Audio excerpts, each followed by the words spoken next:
मित्रों, महाभारत के 43वें अध्याय पर मैं आ चुका हूँ। जैसा कि कथा चल रही थी कि काश्यप नाम का ब्राह्मण परीक्षित को तक्षक नाग के विष से बचाने के लिए आ रहा था और रास्ते में तक्षक नाग उससे मिला और उससे बोला कि आप लौट जाइए क्योंकि मेरे विष से राजा को कोई नहीं बचा सकता।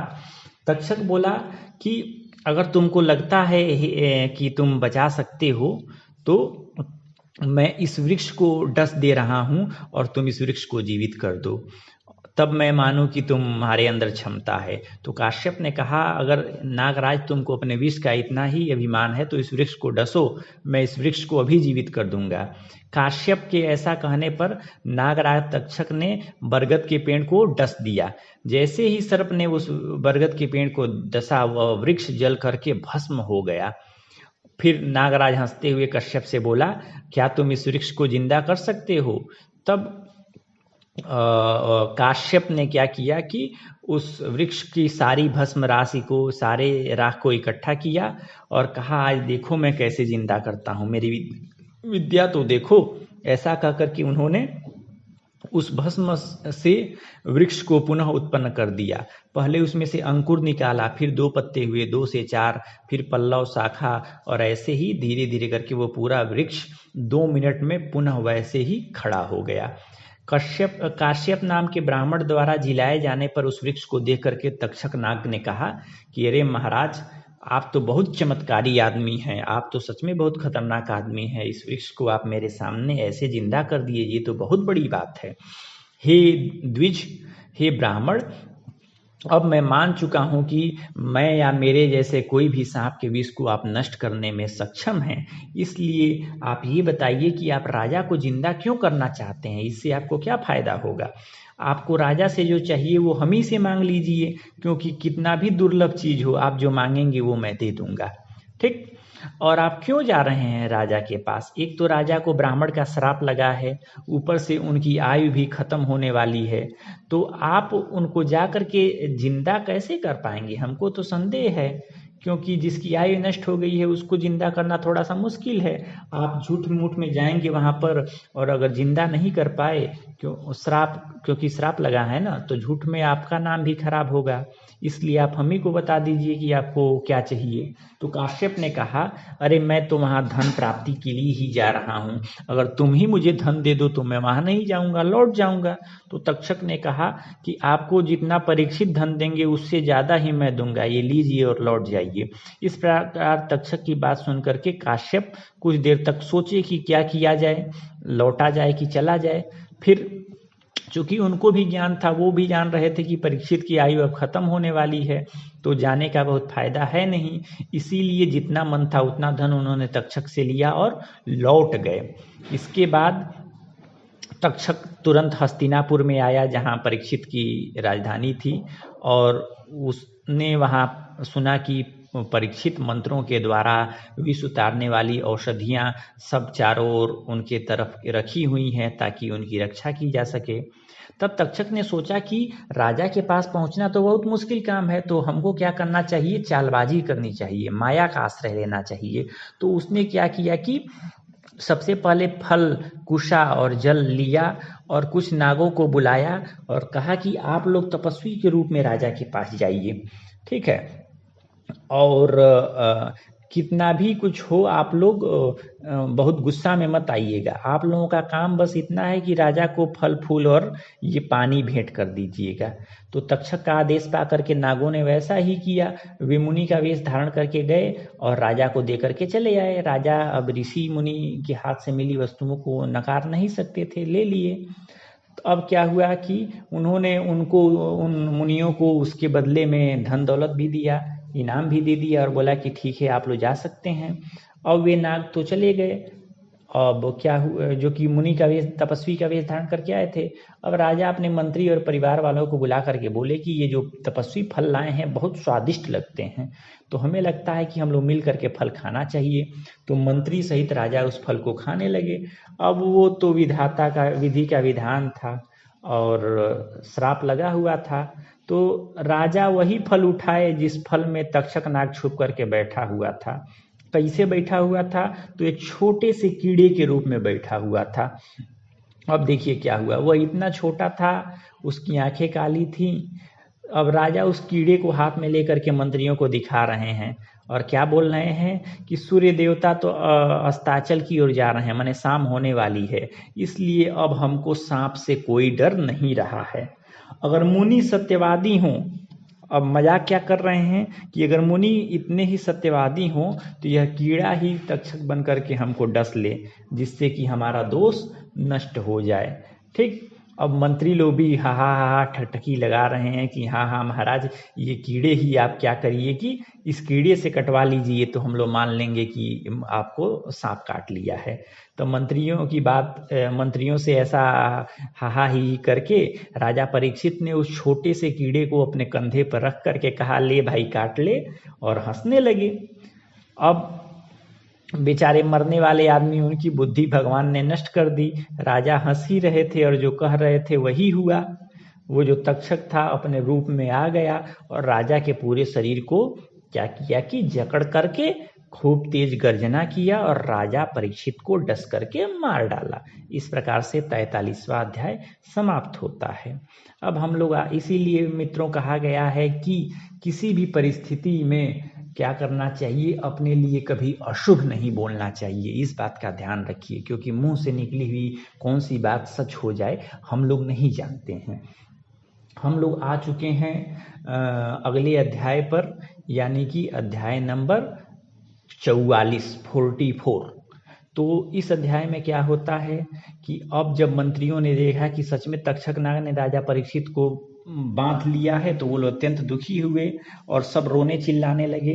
अब जब तक्षक नाग ने फूंक मारना शुरू किया तो मंत्री संतरी सब लोग भाग चले और उस तक्षक नाग ने राजा को डस करके प्रस्थान कर दिया।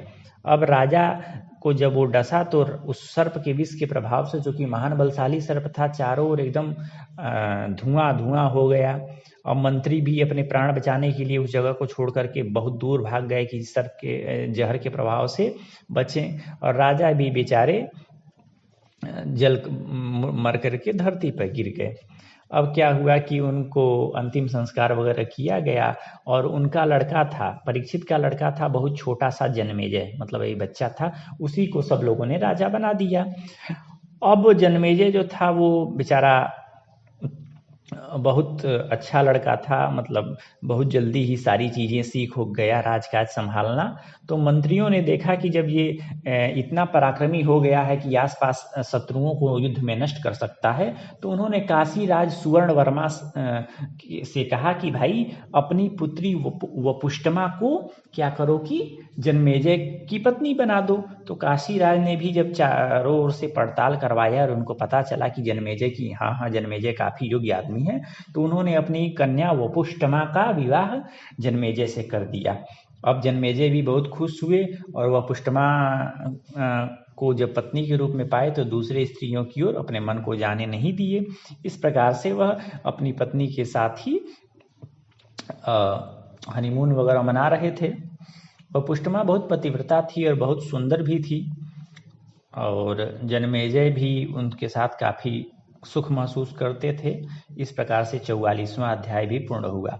अब हम लोग आ गए 45वें अध्याय पर कि अब सूत जी बताते हैं जहाँ वो कहानी छोड़े थे कि जरत्कारु ऋषि की कहानी, अब उस कहानी को फिर यहाँ लेकर के आते हैं कि जरत्कारु मुनि क्या करते थे। जरत्कारु मुनि तो धरती पर चारों ओर घूमते थे, जहाँ संध्या होती थी मतलब सांझ होता था वहीं रुक जाते थे और फिर रात बिताने के बाद अगले दिन फिर से उनका वही काम था कि दिन भर घूमना। तो वह बहुत तपस्वी थे और ऐसे ऐसे कठिन नियम उन्होंने अपने जीवन में बना रखे थे कि जो अन्य पुरुषों के लिए बहुत कठिन था उनका पालन करना। तो इस प्रकार से वह पवित्र तीर्थों में नहाते हुए विचरण करते थे, हवा पीते थे, खाना वाना नहीं खाते थे। दिन पर दिन उनकी हड्डी सूख गई थी, गल गए थे। उन्होंने एक बार देखा कि उनके जो पितर हैं वो एक गड्ढे में उल्टे लटके हुए हैं और खस नाम का एक तिनका खस नाम का एक होता है मतलब वनस्पति पौधा, उसी के तिनकों के समूह को पकड़ करके उनके जो पूर्वज थे वो उल्टे लटके हुए हैं और उन तिनकों को एक बगल के बिल में रहने वाला चूहा खा रहा है। अब वे बेचारे पितर लोग जो थे वो काफी दुर्बल दिखाई दे रहे थे और चिल्ला रहे थे कि कोई हमें इस गड्ढे में गिरने से बचा ले।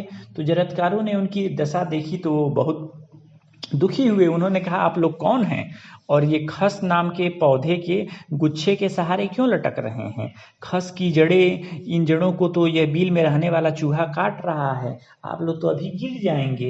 एक ही तंतु बचा हुआ है, एक ही धागा बचा हुआ है इस जड़ का और चूहा उसे भी काट रहा है, तो आप लोग अभी गिर जाएंगे। महाराज आप लोग क्यों उल्टे लटके हुए हैं, हम नहीं समझ पा रहे हैं, हम आप लोगों को कैसे बचाएं? अगर मुझे अपनी तपस्या भी दे करके आपको बचानी हो तो उपाय बताइए, हम तपस्या दे करके भी आप लोगों को बचाएंगे। तो उन पितरों ने कहा कि हे बूढ़े ब्रह्मचारी, आप हमारी रक्षा करना चाहते हैं लेकिन हम तपस्या के द्वारा हमारा संकट नहीं टाला जा सकता। हम लोग इसलिए इस अपवित्र नरक इस गड्ढे में गिर रहे हैं क्योंकि अब हमारी वंश परंपरा नष्ट होने वाली है। ब्रह्मा जी ने कहा है कि संतान उत्पत्ति ही सबसे श्रेष्ठ धर्म है, लेकिन हमारे खानदान में मात्र एक ही लड़का बचा हुआ है जिसका नाम है जरत्कारु, और वह मूर्ख ऐसा है कि वह नहीं के बराबर है क्योंकि वह शादी ब्याह नहीं कर रहा है और तपस्या में ही लगा हुआ है, और इसीलिए हम लोग बहुत दुखी हैं और गड्ढे में लटक रहे हैं। हम लोग उल्टे लटके हैं तो आपको देख करके पहचान नहीं पा रहे हैं। आप को अगर हम लोग जरत्कारु मिले तो आप उससे जरूर कहिएगा कि तुम्हारे पितर की रक्षा चाहते हो तो विवाह करो और संतान उत्पन्न करो, क्योंकि यही हमको बचा सकते हैं। ये जो आपको दिख रहा है कि चूहा काट रहा है, ये जड़ें काट रहा है, वो जड़ें क्या है? संतान है। यानी कि मूल रूप कहने का अर्थ ये है कि हम लोग इस अवस्था में इसीलिए हैं क्योंकि हमारी संतान परंपरा नष्ट होने वाली है। ऐसा उन लोगों ने जरत्कारु से कहा। फिर जरत्कारु ने बताया कि महाराज आप हम ही हैं वो जिनसे आपके खानदान के वारिस जरत्कारु। इस प्रकार से जरत्कारु के अपने पितरों के दर्शन नाम वाला 45वां अध्याय पूर्ण होता है। मित्रों हम लोग 46वें अध्याय की ओर जाते हैं। जब जरत्कारु ने सुना कि हमारे पितर इस तरह दुखित अवस्था में हैं क्योंकि हमने शादी ब्याह नहीं किया तो बहुत दुखी हुए। उन्होंने कहा कि आप ही, मैं ही जरत्कारु हूँ, आप लोगों का प्रिय कैसे होगा, आप लोग कैसे इस गड्ढे से निकलेंगे, ये उपाय बताइए। आप लोग मुझको अगर दंड देना चाहते हो तो दंड भी दीजिए। तो पितर बोले कि अरे पुत्र, बहुत सौभाग्य की बात है कि तुम हमसे मिल गए, तुमने क्यों अब तक शादी नहीं किया? तो जरत्कारु ने कहा कि मैं चाहता हूँ कि अखंड ब्रह्मचारी बनूं और क्या करूं कि परलोक में इस शरीर सहित पहुंच जाऊं। मैंने निश्चय किया है कि मैं कभी शादी नहीं करूंगा, लेकिन आप लोगों को इस अवस्था में देख करके मेरा मन कर रहा है कि नहीं शादी कर लेना चाहिए। मित्रों इस कहानी के माध्यम से ये संदेश देने की कोशिश की गई है कि कई बार हम देखते हैं कि कुछ लोग होते हैं जो कि ब्रह्मचारी बनने की कोशिश करते हैं, गृहस्थ आश्रम को अत्यंत निंदनीय मानते हैं। तो इसमें बताया गया है कि गृहस्थ आश्रम जरूरी है। तो कहानी में आगे बढ़ते हैं। तो जरत्कारु ऋषि अपने पितरों को बताते हैं कि हाँ मैं शादी तो करूंगा, आप लोगों की अवस्था देख करके मुझे लगता है कि शादी कर लेनी चाहिए, लेकिन मेरी कुछ शर्तें हैं कि मैं उसी लड़की से शादी करूंगा जिसका नाम जरत्कारु होगा, क्योंकि मेरा भी नाम जरत्कारु है। और कब शादी करूंगा? जब हमको भीख में वो कन्या मिल जाए तभी मैं शादी करूंगा। और तीसरी शर्त क्या है कि उस कन्या के पालन पोषण की जिम्मेदारी मुझ पर नहीं होगी। ये 3 शर्तें अगर पूरी हो जाएं तभी मैं शादी करूंगा, नहीं तो शादी नहीं करूंगा। ठीक ऐसा उन्होंने अपने पितरों को बता दिया। अब क्या हुआ कि पितरों से ऐसा कह करके जरत्कारु मुनि चारों ओर घूमने लगे कि हमको ब्याह करना है, हमको शादी करनी है। लेकिन चूंकि वो बूढ़े हो चुके थे, मतलब बुढ़ापा की ओर जा रहे थे और शरीर ऐसे ही नष्ट कर लिए थे तपस्या कर करके, और कई तरह के नियम कानून करते थे, खाना वाना खाते नहीं थे, हवा पी के जीते थे, तो इसीलिए किसी ने उनको अपनी कन्या नहीं दी। तो इस तरह उनको पत्नी उपलब्ध हो ना सकी, उनको उनकी पत्नी मिली नहीं। अब ये बेचारे कन्या की खोज में रहते रहते बहुत खिन्न हो गए और अपने पितरों के आशीर्वाद से प्रेरित होकर के वह एक जंगल में जा करके जोर जोर से दुखी दुखी होकर के ब्याह के लिए चिल्लाने लगे और 3 बार यही चिल्लाए कि मैं कन्या चाहता हूँ, मैं कन्या चाहता हूँ, मैं शादी के लिए कन्या चाहता हूँ।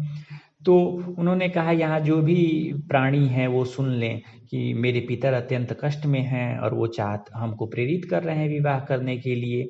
मैं विवाह करना चाहता हूँ, अगर कोई मुझे अपनी कन्या दे जो मेरे ही नाम वाली हो, भिक्षा में दे और उसके भरण पोषण की जिम्मेदारी न ले तो मैं शादी करूंगा। तो नागराज वासुकी ने जिन सर्पों को लगाया था कि भैवा जरत्कारु मुनि को तुम लोग खोजो जिससे कि मैं अपनी बहन की शादी करूं ताकि उनका लड़का आस्तिक हम लोगों को जन्मेजय के यज्ञ में जलने से बचाएगा। ठीक, वो सर्प सुने और नागराज वासुकी को सारी बात बताए। तो नागराज वासुकी अपनी बहन को लेकर के गए और उन्होंने भिक्षा के रूप में जरत्कारु मुनि को दे दिया। तो जरत्कारु मुनि ने पूछा कि मैं पहले ये बताइए कि इस कन्या का नाम क्या है। तो पता चला जरत्कारु ही नाम है। तो खुश हुए और उन्होंने वासुकी से बताया कि मैं इस कन्या का पालन पोषण नहीं करूंगा, करना आप ही को पड़ेगा। तो वासुकी ने कहा महाराज टेंशन मत लीजिए, मैं पालन पोषण करूंगा। इस तरह से वासुकी और जरत्कारु के संवाद का 46वां अध्याय संपूर्ण होता है। अब हम लोग 47वें अध्याय की ओर आगे बढ़ेंगे। धन्यवाद।